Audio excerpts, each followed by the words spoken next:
નમસ્કાર દર્શક મિત્રો, સિટી ન્યૂઝમાં આપ સૌનું સ્વાગત છે। સમાચારોની શરૂઆત કરતા પહેલા એક નજર આજના મુખ્ય સમાચારો પર। વલસાડ જિલ્લામાં લંપી વાયરસનો પગપસેરો થતા પશુપાલન વિભાગ એક્શન મોડમાં જોવા મળ્યું। દાયમા પરિવારે સમાજસેવિકા સ્વર્ગવાસી મંજુ દાયમાની 15મી પુણ્યતિથિ પર મેગા રક્તદાન કેમ્પનું આયોજન કર્યું। વાપી પાલિકાની સામાન્ય સભામાં વિપક્ષી સભ્યોએ સત્તા પક્ષની વિકાસની ગુલબાંગોને આડે હાથે લીધી। કપરાડા ખાતે કોંગ્રેસની કારોબારી મીટિંગ કોંગ્રેસ એઆઈસીસીના સેક્રેટરીની અધ્યક્ષતામાં યોજાઈ। હવે સમાચાર વિગતવાર જોઈએ।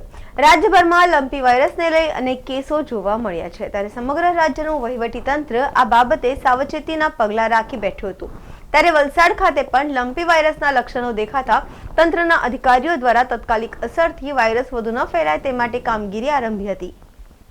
વલસાડના તિથલ રોડ પર વાકી નદીના કિનારે આવેલા ગોધામમાં જાહેરમાં ફરતા રખડતી ગાયો માટે બનાવવામાં આવેલ ગૌશાળામાં લંપી વાયરસ દેખાતા પશુપાલન વિભાગના ડોક્ટરો તથા તપાસ હાથ ધરી છે। 3 જેટલી ગાયોમાં લંપી વાયરસના લક્ષણ દેખાતા પશુપાલન વિભાગ દ્વારા તમામના સેમ્પલો લેવામાં આવ્યા છે, સાથે ગોધામમાં રાખવામાં આવેલી તમામ ગાયોનું વેક્સિનેશન કરાવવામાં આવ્યું છે। લંપી વાયરસના લક્ષણો દેખાયેલી ગાયોને પશુપાલન વિભાગ દ્વારા સાવચેતીના ભાગરૂપે અન્ય ગાયોની અલગ રાખવામાં આવે છે। વલસાડ જિલ્લામાં લંપી વાયરસનો પગપસારો થતા પશુપાલન વિભાગ હરકતમાં આવ્યું છે। આજ રોજ વલસાડ અગ્નિવીર ગૌધામ તિથલ રોડ અત્યારે પશુઓમાં લંપી રોગનું એક વાયરલ ઇન્ફેક્શન બધા જગ્યા જાણમાં આવેલું હતું। તો અમારે અહીંયા બી એક રખડતી નેંજળ ગાયો માટે અમે એક ગૌધામ બનાવેલું છે। તો એમાં બી એક બે એવી ગાયને ને નાના બચ્ચાને એવા રોગ અમને દેખાવામાં આવ્યા એટલે અમે આરોગ્ય વિભાગને જાણ કરી। જાણ કરતાં ડૉક્ટર સ્થળ પર આવ્યા છે ને અત્યારે ચેક કરીને પછી અમે રસીકરણ એનું ચાલુ કરાવી છે। હવે અમને જે એવું લાગે કે આ રોગના જે અડચા પેલામાં આવી ગયા છે તો તેને જે બીજા પશુ છે એમને બીજી જગ્યાએ સાઈડમાં કરશું। હાલમાં અગ્નિવીર ગૌ સેવા દ્વારા સંચાલિત ગૌધામ તિથલ બાગડાવાળા ગામમાં રખડતા પશુઓ રાખવાનો એક ટ્રસ્ટ મારફતે કામગીરી થાય છે। એની અંદર સસ્પેક્ટેડ 3 કેસ છે, હાલ ડિટેક્ટ થયેલા નથી, એના સેમ્પલ લેવાની કામગીરી ચાલુ છે। સેમ્પલ લઈ અને એડીઆઈ પશુરોગ સંશોધન એકમ પાનેડા પારડીવાળા લઈ જશે અને એ મોકલશે અને જો એ પોઝિટિવ આવશે તો એને ગણાશે। અને હાલમાં એ પશુઓની સારવાર બી ચાલુ થઈ ગઈ છે।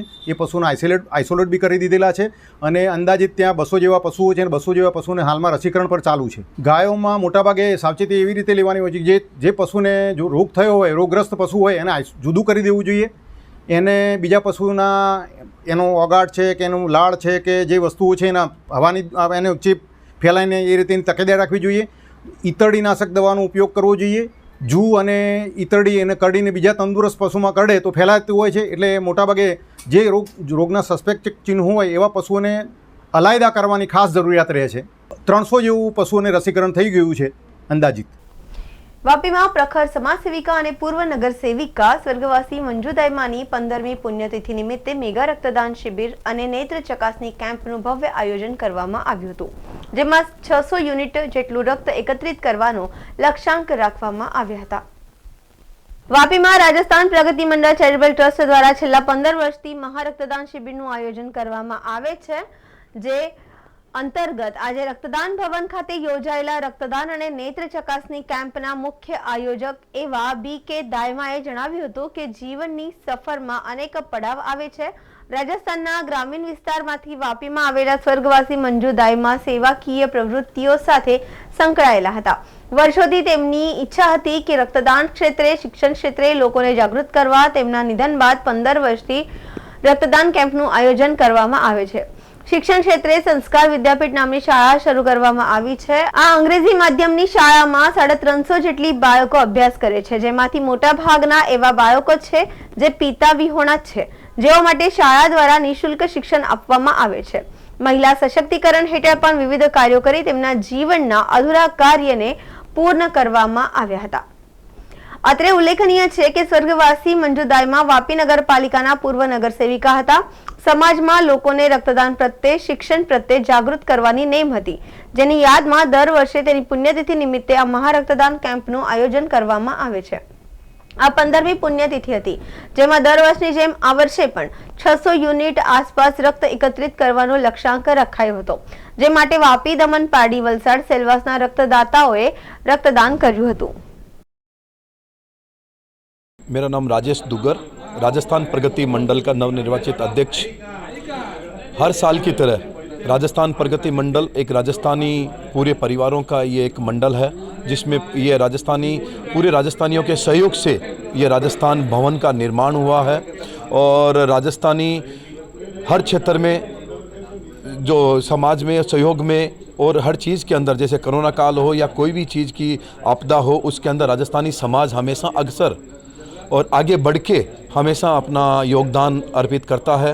और इसी क्रम के अंदर राजस्थान प्रगति मंडल के बैनर के तले श्रीमती मंजू दायमा की स्मृति के अंदर ये 15 साल से लगातार कोरोना काल के अंदर भी ये जो महामारी थी, जिसमें सबसे ज़्यादा ब्लड की ज़रूरत थी, उस कोरोना काल के अंदर भी ये ब्लड का कैंप रुका नहीं था। उस दौरान भी ये कैंप लगातार कंटिन्यू चालू रहा।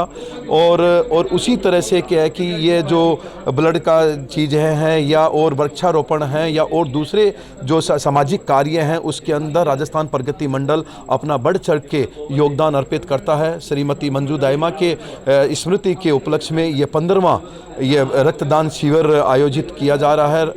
राजस्थान समाज की प्रथम महिला पार्षद श्रीमती मंजू दायमा रही और वो सामाजिक कार्य में जिस तरह से अग्रसर हमेशा रही, उसी के स्मृति के अंदर राजस्थान प्रगति मंडल की उनकी याद में ये ब्लड कैंप का आयोजन करता है। देखिए, सामाजिक सरोकार के नाते से स्वर्गीय मंजू देवी दायमा जी की स्मृति में ये रक्तदान शिविर लगातार 15 साल से चलाना अद्भुत और अलौकिक है।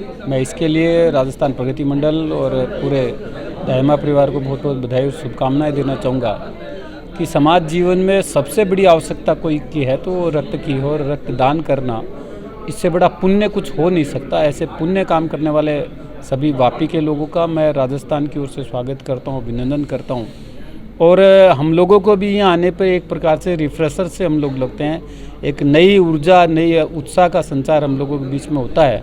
और निश्चित रूप से इस विरह के दिवस को आदरणीय वी.के. दायमा जी ने एक उत्साह का दिवस बना करके सब लोगों में एक नई प्रेरणा, नई ऊर्जा उनको दी है कि समाज जीवन में समाज का काम करने के लिए सभी प्रकार के प्रकल्पों पे, सभी प्रकार के विषयों पे आप विचार करके कैसे समाज की प्रगति हो, तरक्की हो, कैसे सब लोगों का सर्वांगीण विकास हो, ये भाव इसमें से पैदा करके लोग जाते हैं। ये अपने आप में एक अनुकरणीय है। जीवन में तो जीवन की गाड़ी चलती रहती है और उस पर कई तरह के पड़ाव आते रहते हैं। स्वर्गीय मंजू दायमा एक ग्रामीण पृष्ठभूमि से आई थी और वापी में उसने अपनी कर्मठता, सेवा और समाज के साथ जुड़ाव रखने की भावना के साथ एक मुकाम हासिल किया था। वापी नगर पालिका की पार्षद के रूप में, लायंस क्लब की प्रेसिडेंट के रूप में, डिस्ट्रिक्ट कोऑर्डिनेटर के रूप में उसकी 2 बड़ी चिंताएं रहती थी।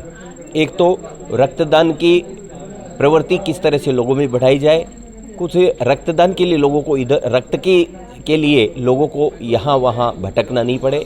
दूसरी, उस समय में शिक्षा के क्षेत्र के अंदर और बहुत कम स्कूलें थी और लोगों को अच्छी स्कूलों में एडमिशन के लिए बहुत करना पड़ता था। तो वो हमेशा कहती थी कि शिक्षा और स्वास्थ्य के लिए सबसे ज़्यादा काम करने की ज़रूरत है। तो उसके जाने के बाद में हमने उसकी इन्हीं भावनाओं को सम्मान देते हुए मंजू दायमा मेमोरियल ट्रस्ट की स्थापना की और राजस्थान प्रगति मंडल के सहयोग से ये रक्तदान शिविर के आयोजन को कि रक्तदान की प्रवृत्ति को किस तरह से बढ़ावा दिया जाए, ये आयोजन किया गया। उसके नाम से संस्कार विद्यापीठ छरवाड़ा के अंदर हम संस्कार विद्यापीठ नाम की एक स्कूल की स्थापना की, जिसमें अभी 350 के ऊपर बच्चे हैं। अंग्रेजी माध्यम का स्कूल है और वहाँ भी हमें इसी सेवा की प्रवृत्ति को बना के रखा हुआ है। वहाँ भी जो फादरलेस चाइल्ड है, जो बच्चे हैं जिनके पिता नहीं है, उनसे कोई फीस नहीं ले जाती, उनके लिए उनको यूनिफॉर्म और किताबें भी हम उपलब्ध कराते हैं। मैं वापी के सारे लोग जो ऐसे बच्चे हैं उनको भी मैं निवेदन करता हूं कि ऐसे कोई बच्चे किसके हुए तो वो हमारे विद्यालय में लेके आए। और उस तरह के दूसरे की महिला सशक्तिकरण के सेवा कार्य भी चलाते हैं। तो इस तरह से 30 जुलाई को जो ये रक्तदान शिविर का आयोजन होता है, उससे हम उसके अंदर की जो इच्छाएं थी जो वो अपने जीवन में पूरी नहीं कर पाई, उनको पूरा करने का यत्न करते हैं आज के दिन। हर साल हमारा 550 के करीब होता है और इस बार भी हमारा 600 का टारगेट है। और मुझे जिस तरह से लोगों का उत्साह है, ऐसा लगता है कि हम 500 से 600 के बीच का जो लक्ष्य है उसको जरूर हासिल कर पाएंगे। સમાચારોમાં ફરી સમય છે નાનકડા વિરામનો. વિરામ બાદ આપ જોઈ શકશો. વાપી પાલિકાની સામાન્ય સભામાં વિપક્ષી સભ્યોએ સત્તા પક્ષની વિકાસની ગુલબાંગોને આડે હાથે લીધી. કપરાડા ખાતે કોંગ્રેસની કારોબારી મીટિંગ કોંગ્રેસ એઆઈસીસીના સેક્રેટરીની અધ્યક્ષતામાં યોજાઈ.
વિરામ બાદ આપનું સ્વાગત છે. વાપી નગરપાલિકામાં શનિવારે સામાન્ય સભાનું આયોજન કરવામાં આવ્યું હતું, જેમાં ગત સભાના વિવિધ કામોને બહાલી અપાઈ હતી. ત્યારે વિપક્ષી નેતા ખંડુ પટેલે રસ્તા, ગટર, શૌચાલય સુવિધાઓ, સરકારી ગ્રાન્ટ સહિતના તમામ મુદ્દે પાલિકા સત્તાધીશો પાસે જવાબ માંગી ક્લીન બોલ્ડ કરી હતી.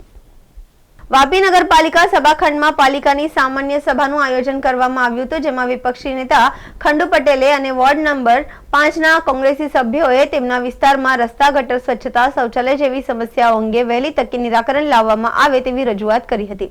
વિપક્ષી નેતા ખંડુ પટેલે પાલિકાની સત્તાધીશો વાપીને સિંગાપોર બનાવવામાં માંગે છે, તો દરેક વોર્ડમાં પાયાની સગવડ આપો એવો કટાક્ષ કરી સરકારની વિવિધ ગ્રાન્ટ હેઠળ થયેલા કામો અને પરત થયેલા ગ્રાન્ટ અંગે પાલિકા પાસે જવાબ માંગ્યો હતો. જે ગ્રાન્ટ મળે તો તેના દ્વારા વાપીનો વિકાસ કરવાના બદલે સત્તાપક્ષ જનતાને પારાવાર મુશ્કેલીમાં મૂકી રહ્યો છે. વિપક્ષી નેતાના અન્ય વિકાસના એજન્ડાને લઈને કરેલા સવાલના જવાબો પાલિકા પ્રમુખ, ઉપપ્રમુખ તેમજ ચેરમેન સહિત સભ્યો પાસે ના હોવાનું અને સત્તાપક્ષ છોબીલો પડ્યો છે તેવું સામાન્ય સભામાં જોવા મળ્યું હતું. વાપી નગરપાલિકાના પ્રમુખ કશ્મીરા શાહ અને ચીફ ઓફિસર શૈલેષ પટેલે, ઉપપ્રમુખ અભય શાહ, કારોબારી ચેરમેન મિતેશ દેસાઈની અધ્યક્ષતામાં યોજાયેલ સામાન્ય સભામાં વાપી નગરપાલિકામાં ગત 30 એપ્રિલની મળેલ સામાન્ય સભાની કાર્યવાહી નોંધને બહાલી આપી હતી. તો વર્ષ 2022-23 નો એપ્રિલથી જૂન 22 સુધીના ત્રિમાસિક હિસાબને બહાલી આપવામાં આવી હતી. તેમજ આઝાદી કા અમૃત મહોત્સવ પ્રોત્સાહક વળતર યોજનામાં વધારો લંબાવવા બાબતનો મેં કમિશનર મ્યુનિસિપાલિટી એડમિનિસ્ટ્રેશન કચેરી ગાંધીનગરનો પંત્રવંચાને લઈ બહાલી અપાઈ હતી. જિલ્લા રોડ સેફટી કાઉન્સિલની મીટિંગમાં કલેક્ટરની સૂચના અન્વયે પ્રાદેશિક વાહન વ્યવહાર અધિકારીના પત્ર અનુસંધાને પાર્કિંગ પોલિસી બનાવવા બાબતે કાર્યવાહી નોંધને બહાલી આપવામાં ચર્ચા કરી હતી. સામાન્ય સભામાં એક તરફ રસ્તા પર પડેલા ખાડાઓ અને જીઆઈડીસી જવાબદાર ગણાતા સત્તાપક્ષે આગામી દિવસોમાં વાપીની ટ્રાફિક સમસ્યા હલ કરવા જીઆઈડીસી દ્વારા જે ટાઈપમાં રેલવે ઓવરબ્રિજ, કબ્રસ્તાન રોડથી સામે અતુલ સોસાયટી તરફ જવા આવવા અંડરપાસ બનાવવાની મંજૂરીને મહત્વની ગણાવી હતી. તેમજ તમામ વોર્ડને હેવી વીજ લાઇનને અંડરગ્રાઉન્ડ લાઇનમાં કન્વર્ટ કરવાની જાહેરાત અને તે માટે નાણાપ્રધાન કનુભાઈ દેસાઈનો આભાર માન્યો હતો. સામાન્ય સભામાં વિવિધ વિકાસના કામોને બહાલી આપવા સાથે વિપક્ષી નેતા અને સભ્યોના પ્રશ્નોએ સત્તા પક્ષને સતત મૂંઝવણમાં મૂક્યો હતો. આખરે વલસાડમાં આવેલ પૂરમાં સફાઈ કામદારોએ કરેલી સેવાકીય કામગીરી બદલ સફાઈ કર્મચારીઓને સર્ટિફિકેટ એનાયત કરી સભા પૂર્ણ જાહેર કરી હતી. સમાચારોમાં ફરી સમય છે નાનકડા વિરામનો. વિરામ બાદ આપ જોઈ શકશો. કપરાડા ખાતે કોંગ્રેસની કારોબારી મીટિંગ કોંગ્રેસ એઆઈસીસીના સેક્રેટરીની અધ્યક્ષતામાં યોજાઈ.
વિરામ બાદ ફરી આપનું સ્વાગત છે. વલસાડ જિલ્લાના કપરાડા ખાતે કોંગ્રેસના એઆઈસીસી સેક્રેટરીએ લઠ્ઠાકાંડ અને ડ્રગ્સ કાંડને લઈને ગુજરાત સરકાર સામે આક્ષેપ કર્યા છે. કપરાડા ખાતે કોંગ્રેસના એઆઈસીસી સેક્રેટરીએ વિધાનસભા ચૂંટણીમાં બહુમતી અપાવવા અપીલ કરી. આગામી વિધાનસભા ચૂંટણીને લઈને ગુજરાતમાં કોંગ્રેસ પક્ષને મજબૂત કરવા અને કોંગ્રેસની વાત લોકો સુધી પહોંચાડવા કોંગ્રેસના કાર્યકરોને આહવાન કર્યું હતું. સાથે ગુજરાતમાં લઠ્ઠાકાંડ, ડ્રગ્સકાંડ અને વિવિધ કાંડને લઈ કોંગ્રેસના એઆઈસીસી સેક્રેટરી બી.એ. સંદીપે ભાજપ સરકાર ઉપર આકરા પ્રહાર કર્યા છે. સાથે ભાજપ સરકાર કોંગ્રેસની સત્તા પાડવા માટે રૂપિયા ખર્ચીને સરકાર પાડવાનું કામ કરતી હોવાના આક્ષેપ પણ કર્યા હતા. આગામી વિધાનસભા ચૂંટણીમાં કોંગ્રેસના ઉમેદવારોને જંગી બહુમતીથી વિજય અપાવી ભાજપ મુક્ત ગુજરાત બનાવવા લોકોને અપીલ કરી હતી. ભાજપ સરકાર રિવરલિંક પ્રોજેક્ટને રદ કરી ન શકે તેની સાથે અન્ય રિવરલિંક પ્રોજેક્ટ પણ કેન્દ્ર સરકાર જ રદ કરી શકે છે. ગુજરાત સરકારના કાર્યક્ષેત્રની બહારની વાત હોવાનું સંદીપે જણાવ્યું હતું. ગુજરાતમાં છેલ્લા 27 વર્ષથી રાજ્યમાં ભાજપ સરકાર ચાલી રહી છે. દેશમાં છેલ્લા 8 વર્ષમાં ભાજપની સરકાર રાજ્યમાં મોંઘવારીએ માજા મૂકી છે. 8 વર્ષ પહેલા મનમોહન સિંહની સરકાર વખતે ક્રૂડ ઓઇલના ભાવ પણ આટલો જ હતો અને કોંગ્રેસ સરકાર પેટ્રોલ, ડીઝલ અને ગેસના ભાવમાં અંકુશમાં રાખ્યા હતા. જ્યારે ભાજપ સરકારે પેટ્રોલ, ડીઝલ, ગેસ સિલિન્ડરનો ભાવ આસમાને પહોંચ્યો છે.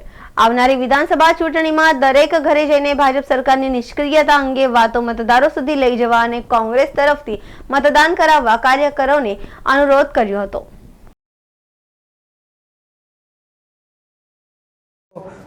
4-5 दिन का पहले 70 लोग ये दारू पीकर भी मर गए थे. गरीब, वो भी गरीब लोग थे. उसका बारे में इधर चर्चा हुआ है. और पूरा देश का ड्रग्स गुजरात से सप्लाई हो रहा है और गरीब और मध्यम वर्ग को युवक और ड्रग्स का नशे को बलि पशु हो रहा है. उसका बारे में भी इधर चर्चा किया. और कांग्रेस पार्टी जल जंगल ज़मीन का हक को कांग्रेस पार्टी इधर दिया था, मगर वो जल जंगल ज़मीन का हक का साथ जीवन का भी हक खींचने का काम भाजपा का सरकार कर रहा है. और विशेष तापी पार और तापी रवर लिंक प्रोजेक्ट का रद्द करते हैं बोलकर इधर मुख्यमंत्री बोला था, मगर केंद्र का एक प्रोग्राम है वो लास्ट बजट में उसको 40,000 करोड़ को ऊपर उधर अमाउंट रखा है. डीपीआर हुआ है, मगर ये मुख्यमंत्री कैंसिल नहीं कर सकता है. उधर भी लोगों को बेवकूफ़ करने के लिए, गुमराह करने का कार्यक्रम कर रहे हैं, बेरोजगारी के बारे में इधर चर्चा हुआ है। इतना सारी चीज़ आपको लिखे तो बड़ा बुक लिख सकता है। भाजपा का फेलियर्स के बारे में, पार्टी का चुनाव के लिए तैयार बहुत महीने से शुरू किया है। मैं कपराड़ा में दूसरा बार आ रहा हूँ। कपराड़ा में एक बड़ा मीटिंग इधर जिला कांग्रेस का अध्यक्ष का नेतृत्व में और सारी लीडर्स मिलकर इधर बड़ा मीटिंग किया है। ये चुनाव के बारे में ही चर्चा करने के लिए मीटिंग बुलाया था। 27 साल से भाजपा का सरकार कैसा लोगों को गुमराह कर कैसा लोगों को धोखा दिया था, और स्पेशली 8 साल में बार बार गरीब, आम आदमी और मध्यम वर्ग लोग और आदिवासी लोगों को ऊपर कैसा बार बार हमला कर रहा है, उसका बारे में इधर चर्चा हम लोग किया। વાપી પોલીસે મિથેનોલનો વપરાશ કરતા એકમોના સંચાલકો સાથે મિથેનોલની એસઓપી અંગે ચર્ચા કરી। એશિયાની સૌથી મોટી ઔદ્યોગિક વસાહત તરીકે ગણાતા વાપી અને વલસાડ જિલ્લામાં કેમિકલના ઉત્પાદન સામે સંકળાયેલા એકમોની મોટી સંખ્યા છે। જિલ્લામાં વાપી, સરીગામ, ઉમરગામ, ગુંદલાવમાં 100 જેટલા એકમો મિથેનોલનો વપરાશ કરે છે, જેમાંથી 12 મોટા એકમોનો સમાવેશ થાય છે। તંત્ર પાસેથી મળતી માહિતી મુજબ 10 જેટલા એકમો દર મહિને સરેરાશ 1 લાખ લીટર મિથેનોલનો વપરાશ કરે છે, જે કુલ 10 લાખ લીટર થાય છે। બાકીના 90 એકમો મળી કુલ 4.50 લાખ લીટરનો વપરાશ કરે છે, જેમાં 17 એકમો વાપી જીઆઈડીસીમાં કાર્યરત હોય તે તમામ એકમોના સંચાલકોને વીઆઈએ ખાતે બોલાવી વાપી ડિવિઝનના એએસપી શ્રીપાલ શેષમાએ મિથેનોલની એસઓપી અંગે તેમજ તેના વપરાશ અંગે ચર્ચા કરી વિગતો મેળવી જરૂરી સૂચનો કર્યા હતા। આજે જે એએસપી સાહેબ જે મીટિંગ બોલાવેલી તો વાપીમાં જે આ બોટાદમાં જે ઘટના બની એ નિમિત્તે મીટિંગ બોલાવી હતી કે એ જે કેમિકલ છે વાપીમાં ઉદ્યોગકારો વાપરે છે, એવા વાપીમાં 70 જેટલા ઉદ્યોગકારો છે। એ ઉદ્યોગકારોને અમે અહીંયા બોલાવેલા અને ઉદ્યોગકારો સાથે મીટિંગ કરી અને મીટિંગમાં એવું કહેવામાં આવ્યું કે એસઓપી દ્વારા કામ કરજો એવું પોલીસ દ્વારા કહેવામાં આવેલું, પણ ઉદ્યોગકારો ઓલરેડી એસઓપી દ્વારા કામ કરે છે અને કરતા રહેશે એવી ઉદ્યોગકારો ખાતરી બી આપી છે અને ભવિષ્યમાં બી આવી ઘટના ના બને એને લઈને ઉદ્યોગકારો સતર્ક થયા છે અને આ પ્રમાણે જે સરકારી ગાઈડલાઈન મુજબ છે એ પ્રમાણે કામ કરીશું એવી ઉદ્યોગકારો ખાતરી આપી છે। મિથેનોલની ચોરીની જે ઘટના છે એ અહીંયા વાપી ખાતે તો આજ સુધી બની નથી અને એ નહીં બને એના માટે બી સતર્ક રહ્યા છે અને ઉદ્યોગકારો જે વપરાશ કરે છે એના પછીનું જે મટીરિયલ છે જે બાય પ્રોડક્ટ નીકળે છે એમાં જીપીસીપીનો રોલ આવે છે, એટલે જીપીસીપીની ગાઈડલાઈન પ્રમાણે બી ઉદ્યોગકારો કામ કરે છે। એક પણ મટીરિયલ 1 કિલો લીટર બી બહાર કાઢવું હોય તો જીપીસીપીની પરવાનગી વગેરે એ મટીરિયલ બહાર નીકળી નથી શકતો, પણ ઉદ્યોગકારોએ એવું કીધું છે કે હવે અમે મટીરિયલ બહાર મોકલતા હોઈએ અને બહારથી લાવતા હોઈએ તો જે નવી ગાઈડલાઈન છે એને અમે ફોલોઅપ કરીશું અને સતત મટીરિયલ અમારા ત્યાં સુધી નહીં પહોંચે ત્યાં સુધી અમે એને જીપીઆરએસ સિસ્ટમને દ્વારા અમે એનું મોનિટરિંગ બી રાખશું અને એનું પૂરતું ધ્યાન બી રાખશું। વાપી ઇન્ડસ્ટ્રીઝમાં 70 જેટલી ઉદ્યોગકારો છે અને એ ટેન્કરો દ્વારા જ મટીરિયલ મંગાવે છે અને ટેન્કરો દ્વારા જ એ લોકોનું મટીરિયલ બી બહાર જતું હોય છે, એટલે એમાં બહુ ચોરીનો કિસ્સો વાપીમાં ना बनी सके एनो भी ध्यान रखसे उद्योगकारों एवं खातरी आपी है। हमारे जो वापी सब डिवीज़न है इसके अंदर वीआईए जो वापी इंडस्ट्रियल एसोसिएशन है, सरीगाम इंडस्ट्रियल एसोसिएशन है और उमरगांव के अंदर जो इंडस्ट्रीज़ है वहाँ पे क्या है बहुत सारे अलग अलग तरह के पॉइजन्स यूज होते हैं। उसके अलावा मेथेनॉल भी यूज होता है, एथेनॉल भी यूज होता है और भी अलग अलग तरह के केमिकल्स यूज होते हैं। तो जो रिसेंटली जो इशू हुआ है उधर बोटाड साइड में उससे रिलेटेड लेके और हमने यहाँ पे इनकी जो कैसा काम चल रहा है, क्या मॉनिटरिंग है, उसका एक रिव्यू किया और इनको आगे फर्दर डायरेक्शंस दिए। अच्छा, किस तरह के डायरेक्शन दिए गए हैं और यहाँ पर कितनी ऐसी कंपनी है जो इसका यूज़ करती है? इसमें इस तरह के डायरेक्शंस दिए गए हैं कि वो प्रॉपर मॉनिटरिंग करे, जो उनके पास स्टॉक है उसका एवरीडे मॉनिटरिंग करे, लाइव मॉनिटरिंग करे, अगर कुछ है तो सेंसर्स वगैरह इंस्टॉल करे ताकि अगर उससे लिमिट अगर कम होती है विदाउट ऑथराइजेशन तो उसकी उनको वार्निंग मिले। उसके अलावा जो ट्रांसपोर्टेशन की जो एसओपी है, जो हैंडलिंग की एसओपी है वो प्रॉपरली फॉलो की जाए। अच्छा, खास करके ये जो एसओपी हमने तैयार की है मिथेनॉल के ऊपर ही तैयार की है या इथेनॉल भी है इसके अंदर, और इसका यूज़ कैसे होता है लठा में? ये जो एसओपी है ये हमारी तैयार नहीं की हुई है, ये जब इंडस्ट्री को लाइसेंस मिलता है उस टाइम उनको एक SOP फॉलो करनी होती है, जो वहाँ के उनके डिपार्टमेंट जो इंडस्ट्री का लाइसेंस देते हैं वो उनको SOP प्रोवाइड करते हैं और उसके हिसाब से उनको उसको हैंडल करना होता है, चाहे कोई भी सब्सटेंस हो वो, तो वो SOP उनको फॉलो करनी होती है। लट्ठा में बेसिकली ये लोग है वो जो मेथेनॉल है उसको मिक्स कर देते हैं ताकि उसकी जो इफ़ेक्टिवनेस बढ़ाने के लिए, पर एक्चुअल में मेथेनॉल है वो एक तरह का जहर है जिसको पीने की वजह से ह्यूमन बॉडी को डैमेज होता है और डेथ हो जाती है। સમાચાર પૂરા કરતા પહેલા એક નજર આજના મુખ્ય સમાચારો પર। વલસાડ જિલ્લામાં લંપી વાયરસનો પગપસેરો થતા પશુપાલન વિભાગ એક્શન મોડમાં જોવા મળ્યું। દાયમા પરિવારે સમાજસેવિકા સ્વર્ગવાસી મંજુ દાયમાની 15મી પુણ્યતિથિ પર મેગા રક્તદાન કેમ્પનું આયોજન કર્યું। વાપી પાલિકાની સામાન્ય સભામાં વિપક્ષી સભ્યોએ સત્તા પક્ષની વિકાસની ગુલબંગોને આડે હાથે લીધી। કપરાડા ખાતે કોંગ્રેસની કારોબારી મીટિંગ કોંગ્રેસ AICCના સેક્રેટરીની અધ્યક્ષતામાં યોજાઈ। તો આ હતા અત્યાર સુધીના સમાચાર। જોતા રહો સિટી ન્યૂઝ। નમસ્કાર।